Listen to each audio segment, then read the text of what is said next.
Here it is. What is going on in this market? I'm going to give you a little play by play, and that's a scary face. All right, we're going to start off with this first. Remember, there's investors, buyers, and BS buyers. So let's go over that first because that's important. We have portfolio investors.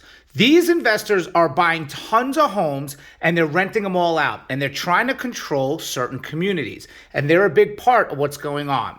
The next are regular buyers. Now, these buyers could be people moving from different areas, New York, California, could be first-time home buyers. You're buyers that are in the market. And what is a BS buyer? A BS buyer is they are in a bad situation. That's what BS means. They're in bad situations. So a BS buyer is a seller that sold their house, got the wrong information. They let go of the house without doing a lease back or without doing a contingency till they found something and have nowhere to go. They're living at a friend's house. They're renting like a hotel because there's a lot of them out there, and they are in bad situations. So let's start what happens.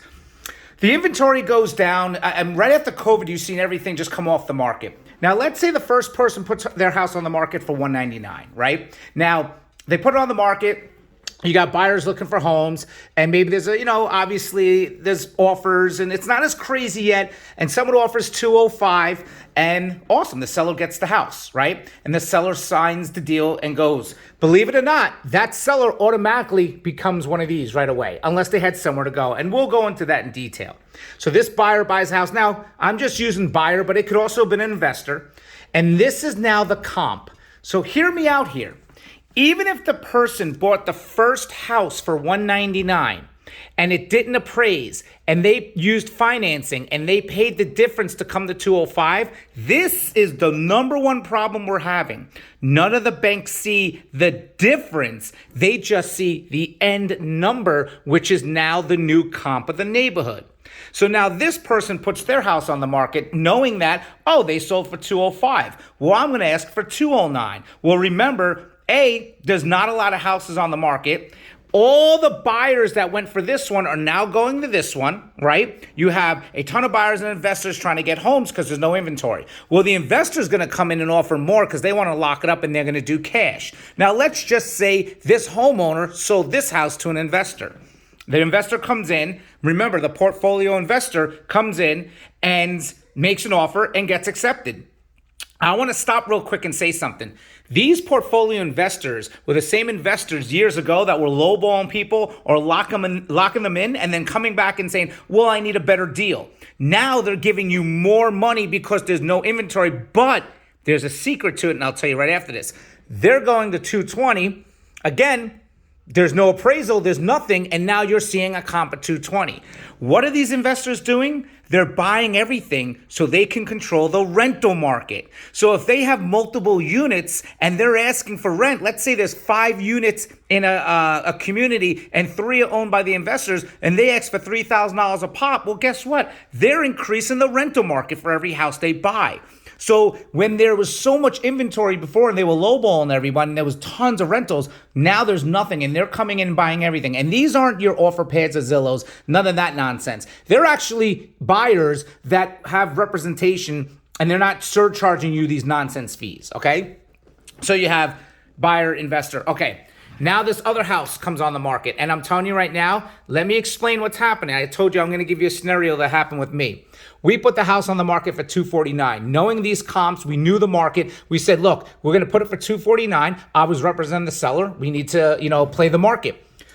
We had so many sellers walking in saying, I have nowhere to live. I need this house. Now, obviously, my heart goes out to them. And I told everyone, why? Like during the open house, what happened? Well, my agent told me that I should get top dollar for my house and it's going to be so easy to find a house. They were bidding on everything they could, overbidding, whatever they had to do, and they kept losing on houses. And this is why I'm telling people, it is a good time to sell if you have somewhere to go or if you understand how to protect yourself. It is not a good time to sell if you don't have somewhere to go, and I'll show you this as the bonus at the end.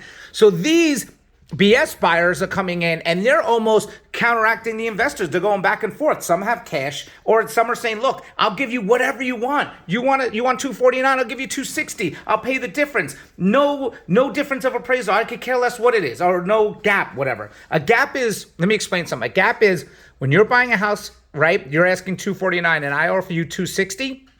I'm covering the gap if it doesn't appraise. So if it only appraises at 249, I have to come out with the difference. Well, here's the other crazy thing.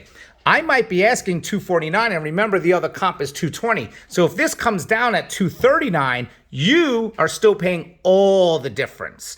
And that's a crazy situation. And these are what these buyers are doing. So they're taking all these profits that they made from the sale of the house, right? And then they're going, well, I'm going to put it back, put it right back into this house. So now I end up selling it for 260, and that's the new comp. Well, guess what? It all started at 205 and it jumped to 260. And it's not jumping because the market's going up. It's not jumping because these houses are worth more. It's jumping up because people are paying the difference without caring. And then boom, it's automatically causing a comparable. And then this buyer, no joke, puts his house back on the market for $299. And I'm seeing it happen. It's crazy. So this buyer who literally just bought, a year later, bam, I'm going to make $100,000. And guess what? He might make it. Here's where things I say don't sell. Here's the other three neighbors in the neighborhood. Each neighbor bought their house for 160, say 165 and 170. And now they're going for 299. Let's look at two scenarios. People are like, whoa, you got to sell. The market's going up. If the market goes up, then these three houses are going to be worth even more money.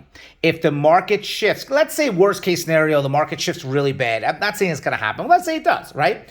Well, guess what? They still have equity. They still have a low mortgage payment. They are still protected. The people buying that are in trouble. So these three homes are good no matter what. If it goes up, it goes down. Maybe they want to pull some money out of equity and do something. This is what's going on in the market, and it's continuously happening. So please contact me before you do anything. I can show you how to protect yourself as a seller, and I can show you how to protect yourself as a buyer. I'm really good at this job, and I'm sick of seeing people in bad situations because, ready everyone? Everybody wants to be a realtor. So let me know if you have any questions, and I'd love to help you. And I am taking art classes next week. Talk to you soon.